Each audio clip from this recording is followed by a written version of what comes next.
Bonjour à tous, c'est le troisième épisode de mon podcast avec aujourd'hui l'envie de vous partager sur le sujet de la spiritualité. J'ai entendu aujourd'hui, et c'était dit gentiment, que j'étais de plus en plus perchée. C'était dit sur le ton de l'humour. Et en fait, j'avais envie d'explorer un petit peu cette idée de perchage qui est un qualificatif qu'on utilise bien volontiers envers les personnes qui ont une démarche, un chemin spirituel. En fait, j'ai passé, vous le savez probablement, plus d'une vingtaine d'années dans un secteur qui est pour le coup pas perché du tout, qui est le secteur des ressources humaines, c'est-à-dire comment affecter un être humain de la meilleure des manières au bon poste pour assurer la bonne marche de la société micro, que ce soit l'entreprise, l'organisation, l'institution ou le collectif, la société dans son ensemble. Et ce qui s'est passé, c'est que j'ai été rattrapée par des expériences qu'on pourrait appeler mystiques, même si pour moi aujourd'hui, tous ces mots un peu ésotériques de mysticisme, voilà, pour moi, ça n'est juste que ce que le monde matérialiste et ce que la science n'ont pas encore expliqué. Mais il se fait que j'ai vécu cette expérience-là à deux reprises, une première fois en 2015 et une seconde fois au début de cette année 2022. Des éveils ou des expériences d'expansion de conscience qui sont assez difficiles à relater. Et puis, j'ai pas du tout envie que ce soit considéré comme voilà, une petite gloriole personnelle que de dire que j'ai vécu ça parce que peut-être connaissez-vous le livre de, je crois que c'est Jacques Kerouac, Après l'extase, la lessive. C'est bien beau d'avoir une expérience forte d'expansion de conscience, mais il y a quand même les factures à payer et puis la lessive à faire après.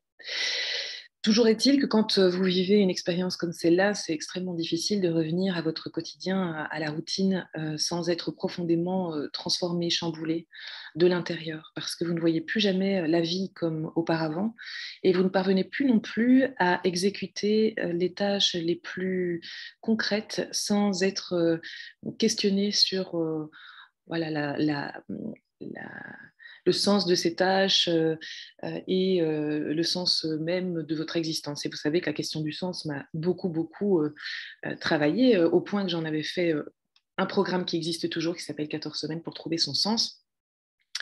Et aujourd'hui, après donc quelques années d'infusion de mon chemin spirituel dans ma réalité matérielle, il est vrai que j'ai de plus en plus de mal à garder un discours exclusivement matérialiste ou extrêmement mental, extrêmement pragmatique ou très terre à terre. Pas que je dénigre ce chemin du tout, mais ce n'est plus forcément le mien. Et ce qui est pas forcément facile à vivre, c'est quand vous êtes issu d'un environnement, qu'il soit professionnel ou familial, qui est plus terre à terre ou qui est plus matériel, donc un système qui a ses avantages et ses inconvénients, mais qui est celui-là, et que vous vivez quelque chose d'extrêmement transformateur, qui vous dépasse, qui vous submerge, dont vous ne savez pas toujours quoi faire.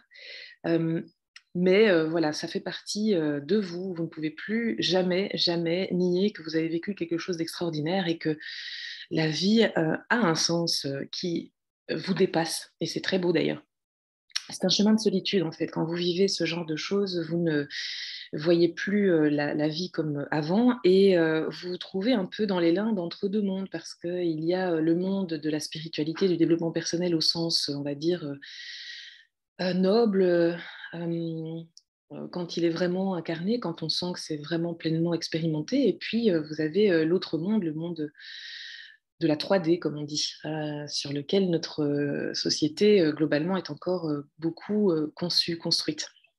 Quand vous êtes comme ça entre deux mouvements, entre deux courants, vous avez beaucoup de difficultés à vous positionner et vous êtes un peu un paria dans les deux bords parce que je n'ai pas forcément envie de vivre toute ma vie uniquement dans une démarche spirituelle et je n'ai plus du tout envie de vivre toute ma vie sous l'angle du matérialisme. Et quand on me dit que je suis perchée, c'est précisément parce qu'on ressent que j'évolue quand même irrésistiblement vers la spiritualité un peu plus assumée. Et en même temps, parfois, quand je me retrouve dans des groupes spirituels, je peux me retrouver un peu décalée parce que je pense que on est incarné pour une bonne raison, c'est pour vivre aussi encore malgré tout la matérialité. Alors certes, on est peut-être là pour assurer la transition, le changement de société, mais on n'y est pas encore tout à fait. Donc pour moi, c'est important d'être à mi-chemin entre les deux, et je pense que ça fait partie de mon chemin que d'assurer un petit peu le gué, le passage entre ces deux mondes. Euh, et donc être perché, voilà, c'est plutôt une qualité de mon point de vue. Maintenant, c'est effectivement pas toujours facile à vivre. Et je pense que quand on arrive à vivre de son activité, quand on arrive à rester intégré et qu'on n'est pas marginalisé dans la société, voilà, je pense que ça démontre qu'on n'est pas perché, ou qu'en tout cas on est perché mais pas trop.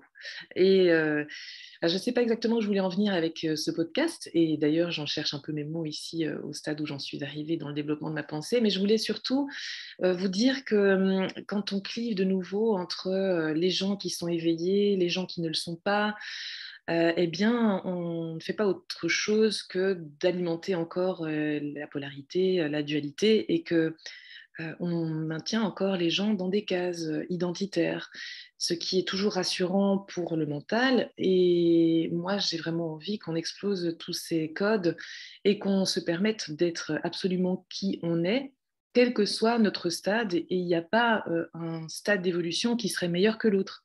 Il n'y a pas les éveillés et les endormis. Il n'y a pas les gentils et les méchants, il n'y a pas tout ça.